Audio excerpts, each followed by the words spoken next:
So if you're going to do trade shows, focus on a couple things. Minimize your costs and get one or two people at every trade show, and make sure that your touch it, feel it, use it product is something that you actually get people to touch, feel, and use. Do a demo with them at the booth, show them how it works, actually put it in their hand. And at the end of it, if it's a small enough product, just ask them, have you seen enough to make a decision?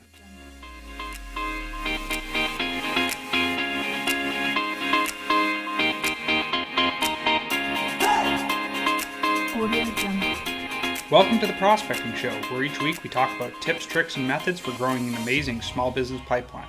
I'm your host, Dr. Connor Robertson, and on this podcast you can expect segments on communication, perceived value, opportunity, and closing. Thank you to everyone who's been supporting my 100 episodes in 100 days goal going into 2020. Enjoy the show.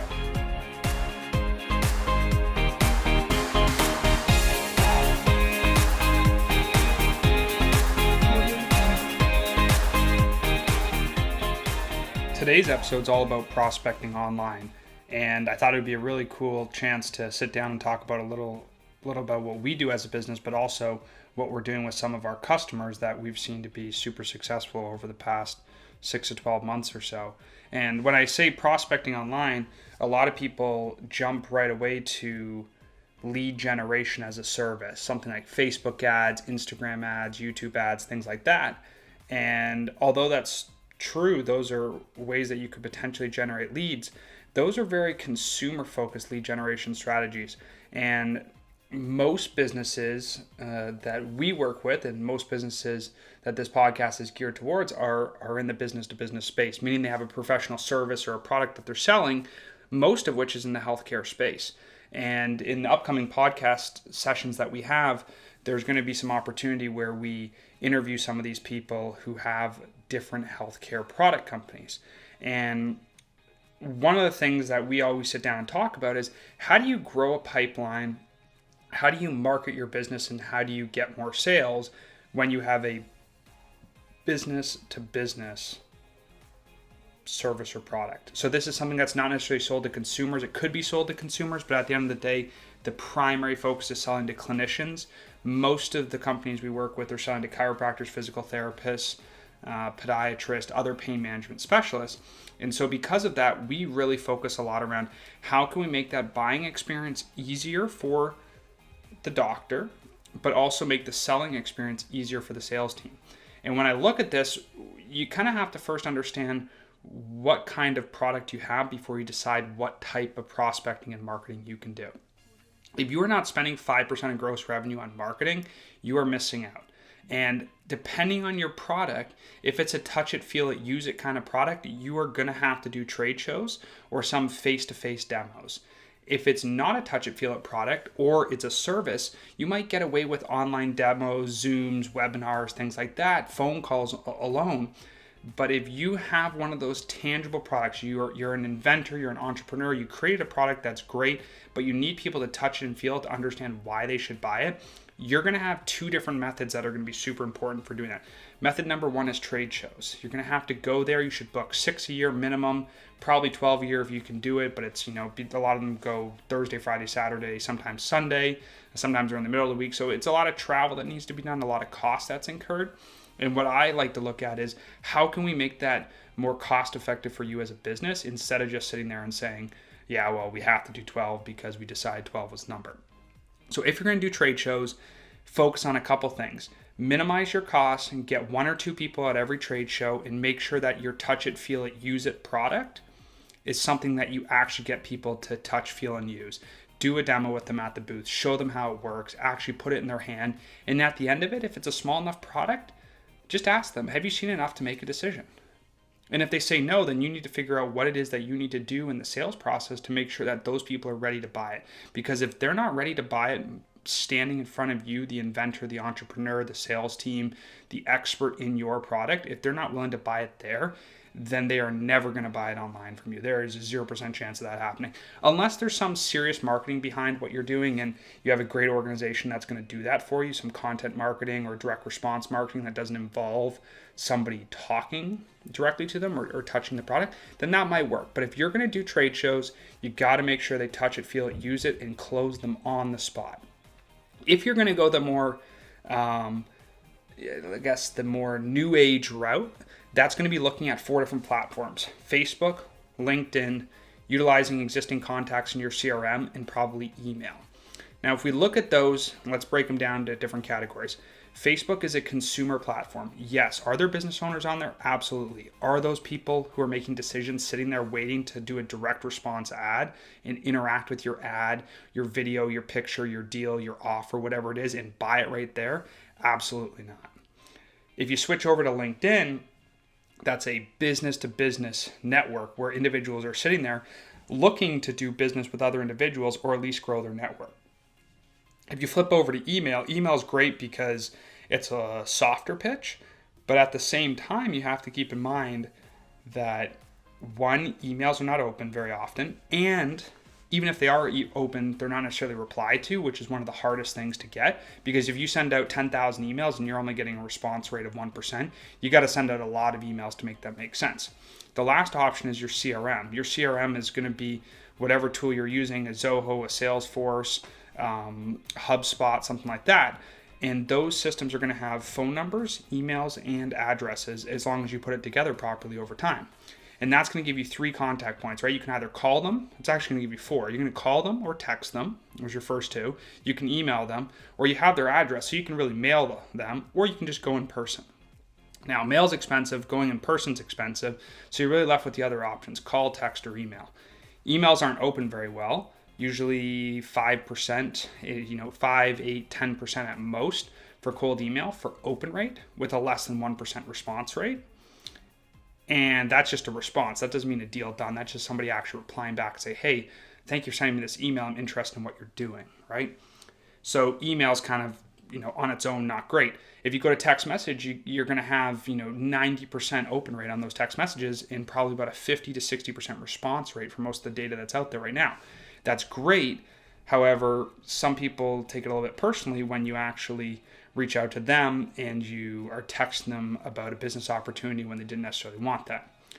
The other option you're left with is the phone call. The phone call is great because you can actually handle objections and you can work through with them, but you have to be confident and have sort of an approach where you're creating value up front and then maybe asking for the sale afterwards, but you got to make sure they have a problem.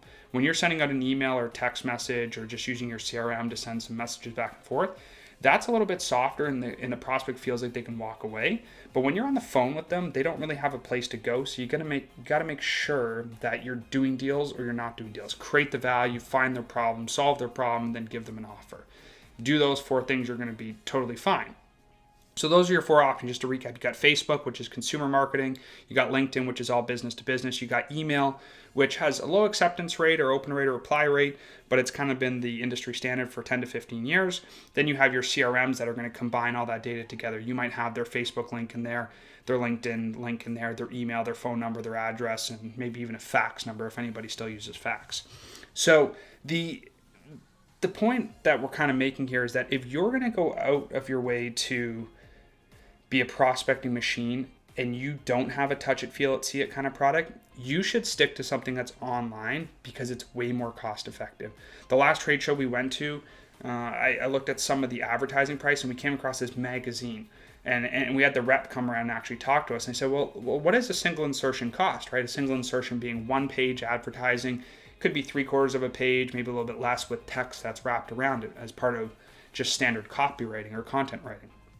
That 3/4 page ad was $7,000 per single insertion. That would be 1 insertion for 1 month in a magazine that's distributed to a specific market. Now, some of you might say, oh, that's great because, I'm getting that exact audience that I want. But here's the thing. For $7,000 a month, you can do a lot of different things with your advertising, your marketing, your training, your sales process, your demos, and everything in between that's going to help you grow that top line revenue, which ultimately is going to grow that bottom line. So be careful about spending money on things that, 1, you can't track, 2, do not have a scalability factor, and 3, are difficult to demonstrate ROI because of the lack of trackability. Now, not everything you do has to be calculated ROI. Like, you don't have to sit there and say, I spent $1,000, I got $5,000 back, because that's just not realistic. But what is really not realistic is by putting an ad inside a newspaper or magazine and really just shotgun approach and just hoping. When that rolls around for renewal next month or next year, how are you going to make a decision to use it again? You're just going to do it on a gut feeling, right? You're going to use that intuition and say, I think this worked well, so we're going to do it. But instead, maybe you should be a little more data driven and focused on, well, what did it look like before and what did it look like after? And are those differences in result because of the advertising you did? If that was in print, if that was a trade show, if that was a business card or a banner or whatever it is, if you have no real metrics around it specific to your campaign, it's going to be very difficult for you to make those decisions. So you go to a podiatry event or a chiropractic event or a physical therapy event, you spend the $5,000, you spend the $1,000 to travel there and back via plane, you spend the $500 in food or whatever it is, especially if you wine and dine a couple people that are there.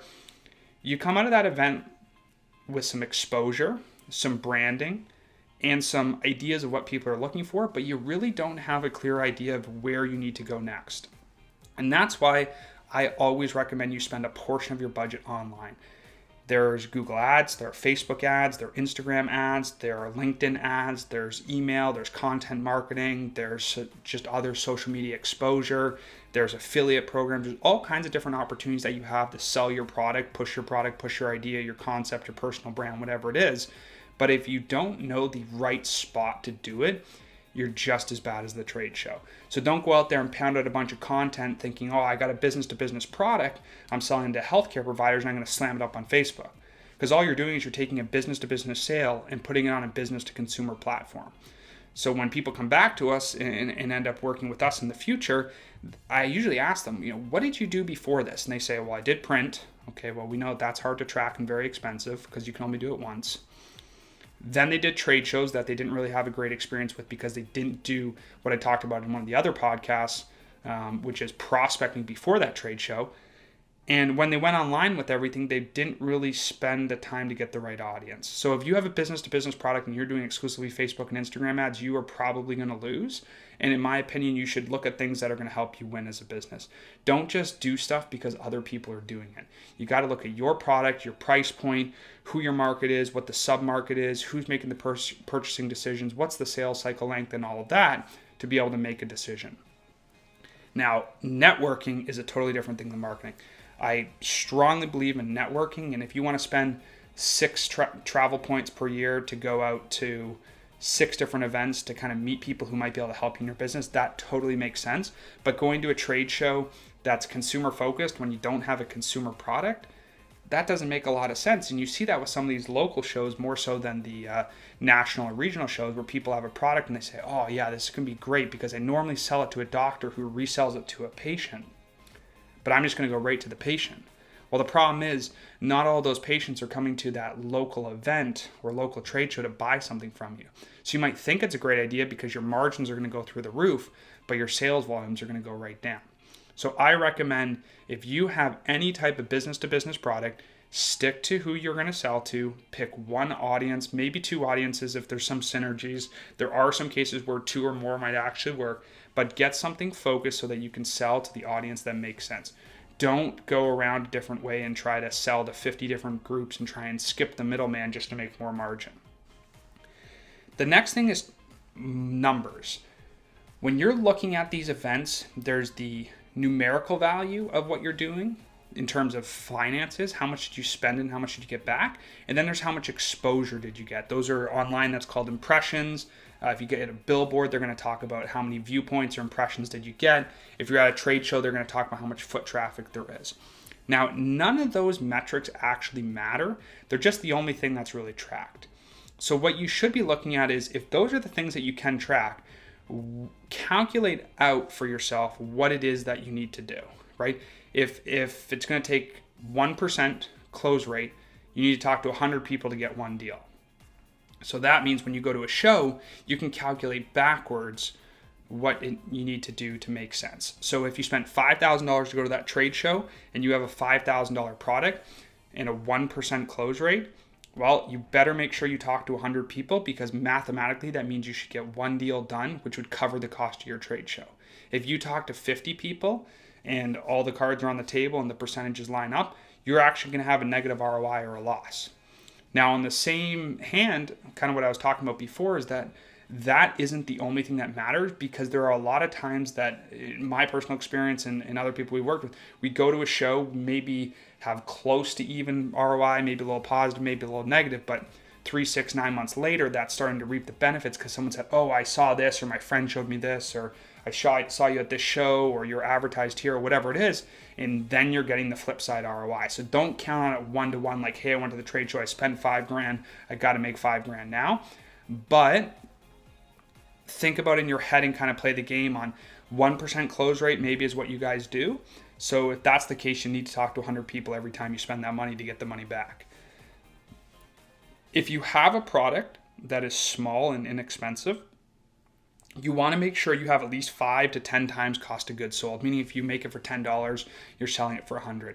And the reason I say that is because when you go to these trade shows, you got to discount your price. You don't have to, but you'll see that most booths, to be competitive, need to be able to reduce your price. And if you want to have integrity in your brand outside of those events, you're going to have a retail pricing that's not going to be able to change online.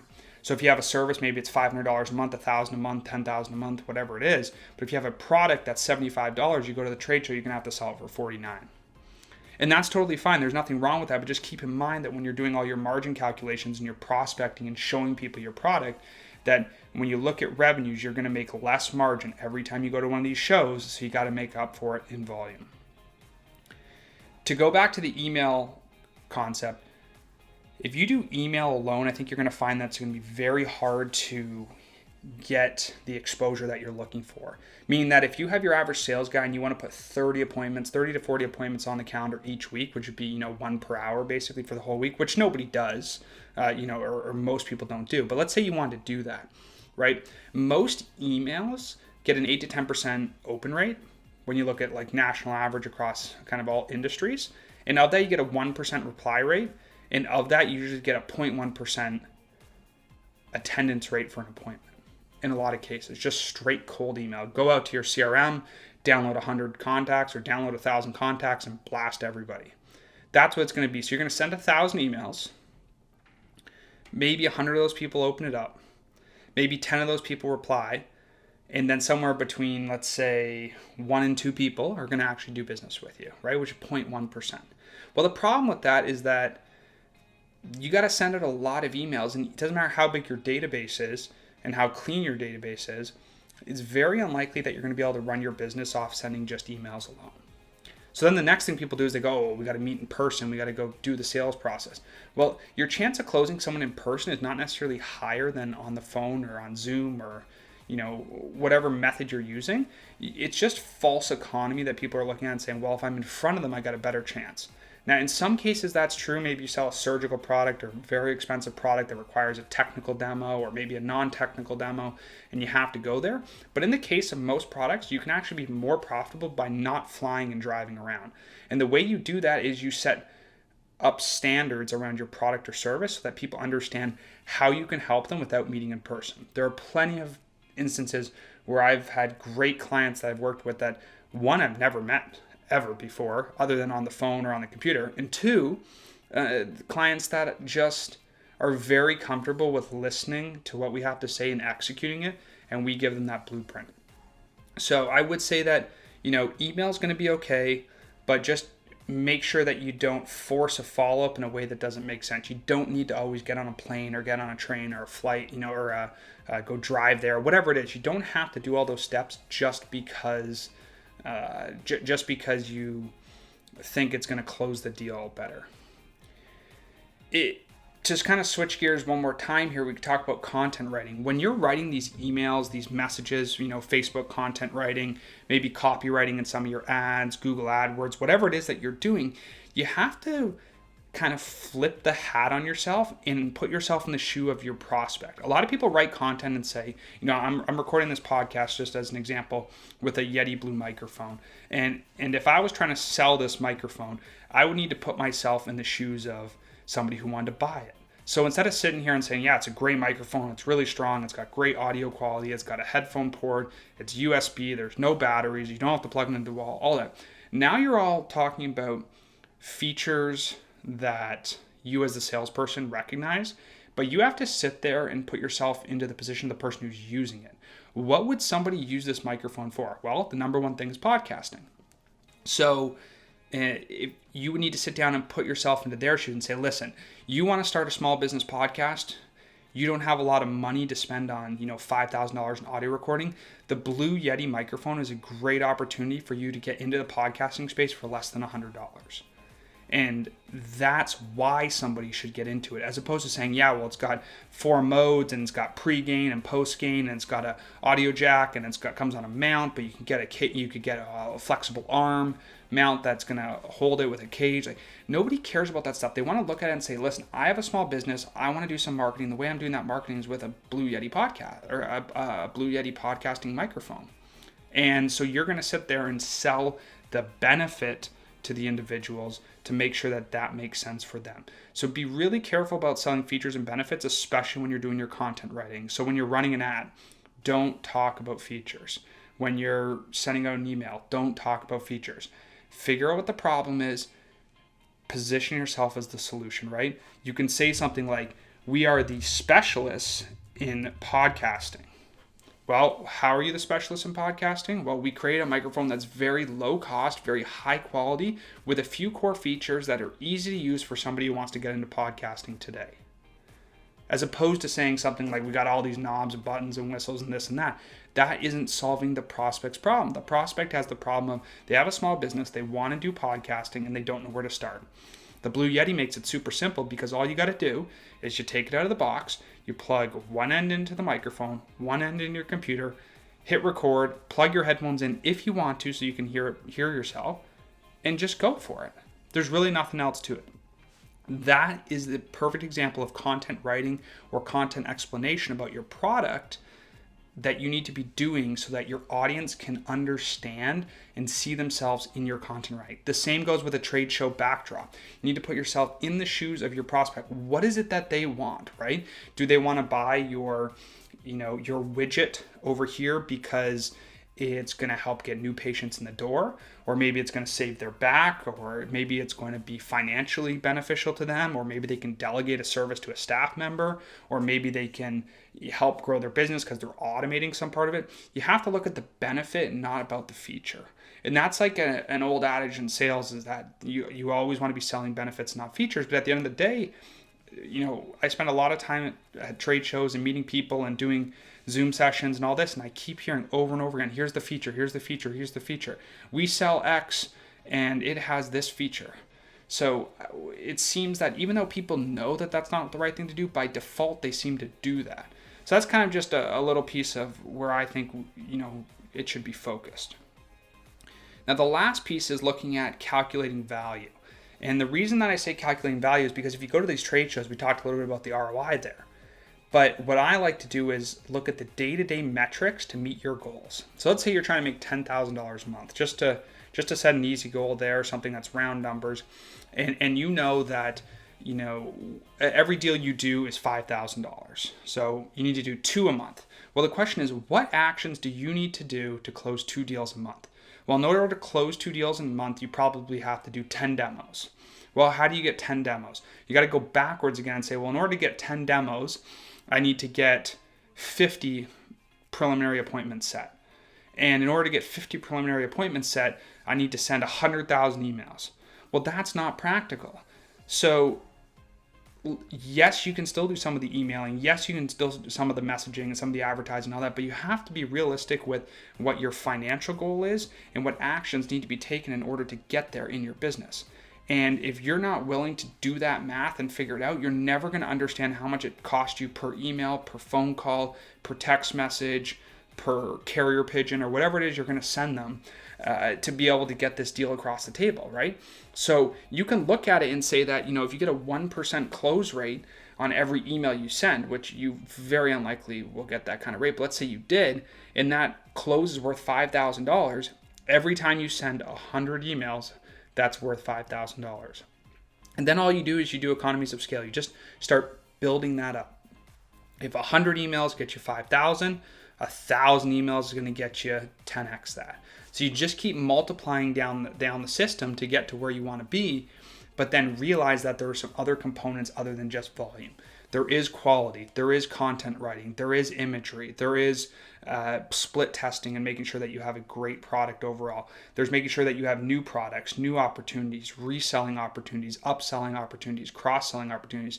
Those things, if you get creative in your business and create a web, you should be able to take that 1% conversion and make it 5%, that 5% make it 10%.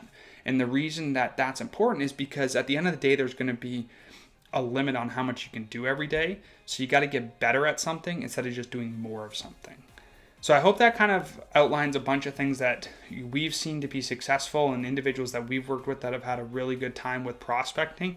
I think you got to look at how can you get a better percentage ratio from everything you're doing. If that's Facebook, LinkedIn, email, CRM, phone calls, whatever it is, get that percentage up by having greater value up front, slow down, listen to your prospect, put yourself in their shoes, have great content writing, and then look at the actual math and figure it out so that you know where to spend your money going into 2020. Thanks again for listening to the podcast. Have a great weekend.